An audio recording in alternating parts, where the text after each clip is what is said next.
Je m'appelle Tori Eves et pendant 4 ans, ma famille a dit à toute notre église que j'avais disparu. La vérité était bien pire. Je n'avais pas disparu. J'avais simplement arrêté de payer pour la famille, qui avait passé des années à m'apprendre que l'argent était le prix de l'appartenance. Puis un mardi matin, mon jeune frère a frappé à ma porte d'entrée bleue.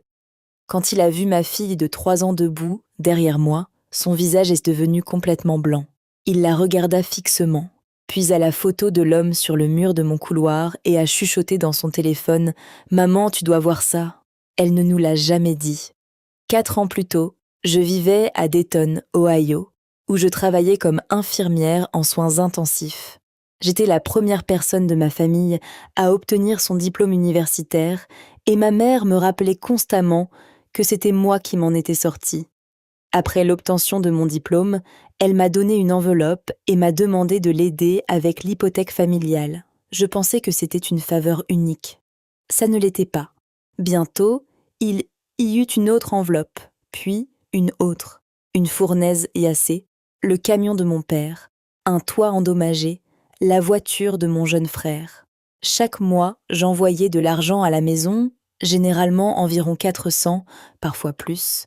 Je travaillais les jours fériés, faisais des heures supplémentaires et me plaignais rarement. Au moment où j'ai finalement arrêté, j'avais envoyé plus de 100 000 $. Puis j'ai rencontré Caleb. C'était un constructeur qui travaillait dans mon hôpital et il était le premier homme de ma vie qui se souciait plus de savoir si j'avais mangé que de ce que je gagnais.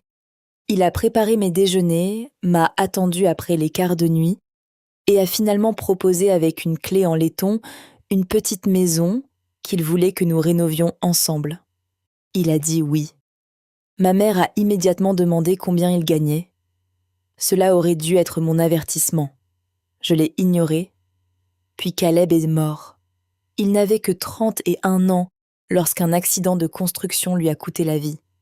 Ma famille n'est pas venue aux funérailles. Ils ont dit que le trajet était trop long. 4 jours plus tard, ma mère m'a envoyé un texto me demandant si le paiement de ce mois serait en retard à cause de tout ce qui se passait.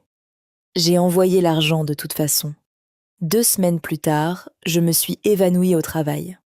Mon ami m'a forcée à faire un test de grossesse. 2 lignes roses sont apparues. J'étais enceinte de 16 semaines de l'enfant de Caleb. Je pleurais mon mari, portant son bébé, et je m'inquiétais toujours des factures de ma mère. Je l'ai appelée. « Maman, je dois arrêter d'envoyer de l'argent. » Elle m'a immédiatement traité d'égoïste et d'ingrat. Elle m'a rappelé tout ce que la famille avait fait pour moi. J'ai essayé de rappeler. Elle m'a ignorée. Puis j'ai appelé mon père. « Papa, il s'est passé quelque chose.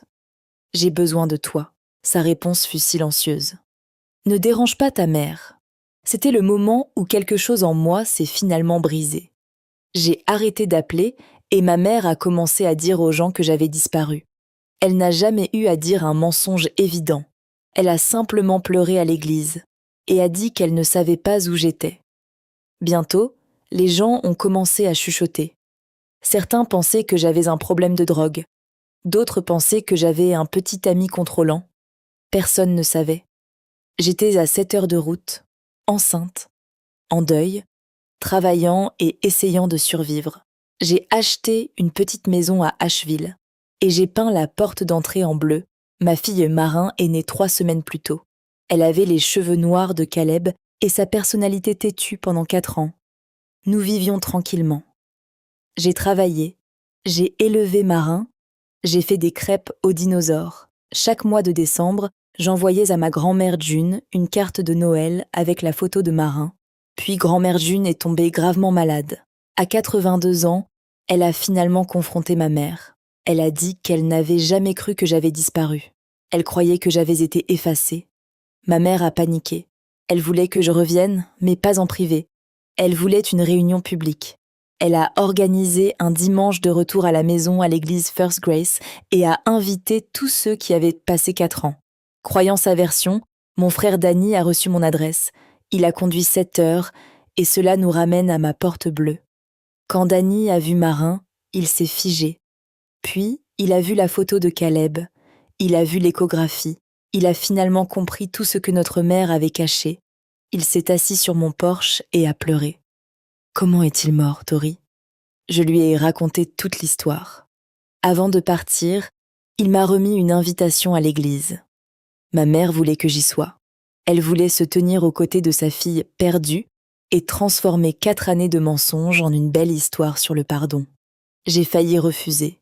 Puis Marin m'a regardé un soir et m'a demandé « Maman, est-ce que j'ai une grand-mère ?» Cette question a tout changé. J'ai réalisé que si je restais silencieuse, ma mère remplirait ce silence d'un autre mensonge. Alors, je suis allée à l'église. Tout d'abord, Grace était remplie de près de 200 personnes. Ma mère se tenait à la chaire vêtue de lavande et tenant un microphone. Elle a parlé de foi, de souffrance et enfin de retrouver sa fille perdue. Puis elle m'a regardée. « Tori, bébé, viens ici. » Je me suis levée, mais je n'ai pas pris le micro. J'ai simplement dit que je n'avais pas disparu. La pièce devint silencieuse. J'ai arrêté de payer pour 6 ans de dépenses familiales. Puis je leur ai dit le nombre de plus de 100 000. Je leur ai parlé de Caleb. Je leur ai dit que j'avais enterré mon mari en portant son enfant. Je leur ai dit que personne de ma famille n'était venu. Je leur ai dit que lorsque j'avais enfin besoin d'eux, personne ne m'a demandé si j'allais bien. Ils ont seulement demandé pourquoi l'argent s'était arrêté. Puis j'ai regardé ma mère. Tu m'as dit que je n'étais pas fatiguée. Tu avais tort. On m'a permis, se racle la gorge, de pleurer. J'ai eu le droit de me reposer et j'ai eu le droit de choisir ma fille. Ma mère m'a regardée fixement. Comment oses-tu ? Mais pour une fois, elle avait perdu le contrôle de la pièce. J'ai pris Maron par la main et l'ai amené à grand-mère June. June posa ses mains tremblantes sur le visage de ma fille. Toute l'église a regardé l'arrière-grand-mère rencontrer l'enfant dont on leur avait dit qu'il n'existait pas. Et soudain, l'histoire de ma mère n'avait plus nulle part où se cacher. J'ai pris Marin et je me suis dirigée vers la sortie. En passant devant ma mère, elle a chuchoté « Tout ce que j'ai fait, je l'ai fait pour cette famille. » Je me suis arrêtée. Puis j'ai dit la phrase que j'avais passé toute ma vie à apprendre. Être nécessaire n'est pas la même chose qu'être aimé. Maman. Puis je suis sortie. Sur le parking, Danny m'a rattrapée. Il n'a pas défendu notre mère. Il ne m'a pas demandé de lui pardonner. Il n'a pas demandé d'argent. Il a simplement regardé Marin et a demandé « Puis-je venir la voir ?» J'ai dit « Les dimanches n'apportez rien. » Il hocha la tête. 6 semaines plus tard, grand-mère June est venue à Asheville. Elle s'est assise sur mon Porsche bleu pendant que Marin apprenait à enfiler une aiguille. Mon père m'a finalement envoyé une carte. Je suis désolée d'avoir détourné le regard. Je l'ai gardée. Je n'ai pas encore répondu.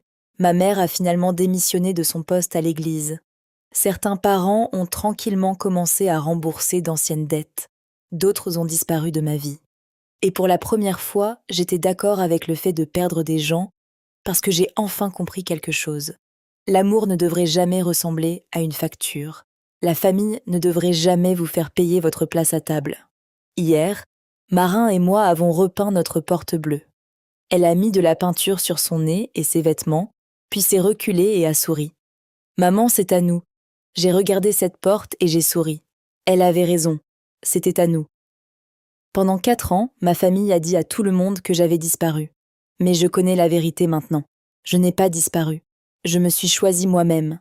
Et parfois, s'éloigner des gens qui continuent de vous faire du mal n'est pas un abandon. Parfois, c'est le premier véritable acte d'amour que vous vous donnez. Donc, si vous êtes toujours celui qui envoie l'argent, passe les appels, s'excuse en premier et se soucie de tout le monde alors que personne ne vous demande comment vous allez, souvenez-vous de cela, vous êtes autorisé à vous arrêter. Vous êtes autorisé à vous reposer. Vous êtes autorisé à choisir votre propre vie, parce que les gens qui vous aiment vraiment ne vous feront jamais payer pour appartenir. Et s'ils le font, qu'ils gardent la facture. Tu gardes la porte.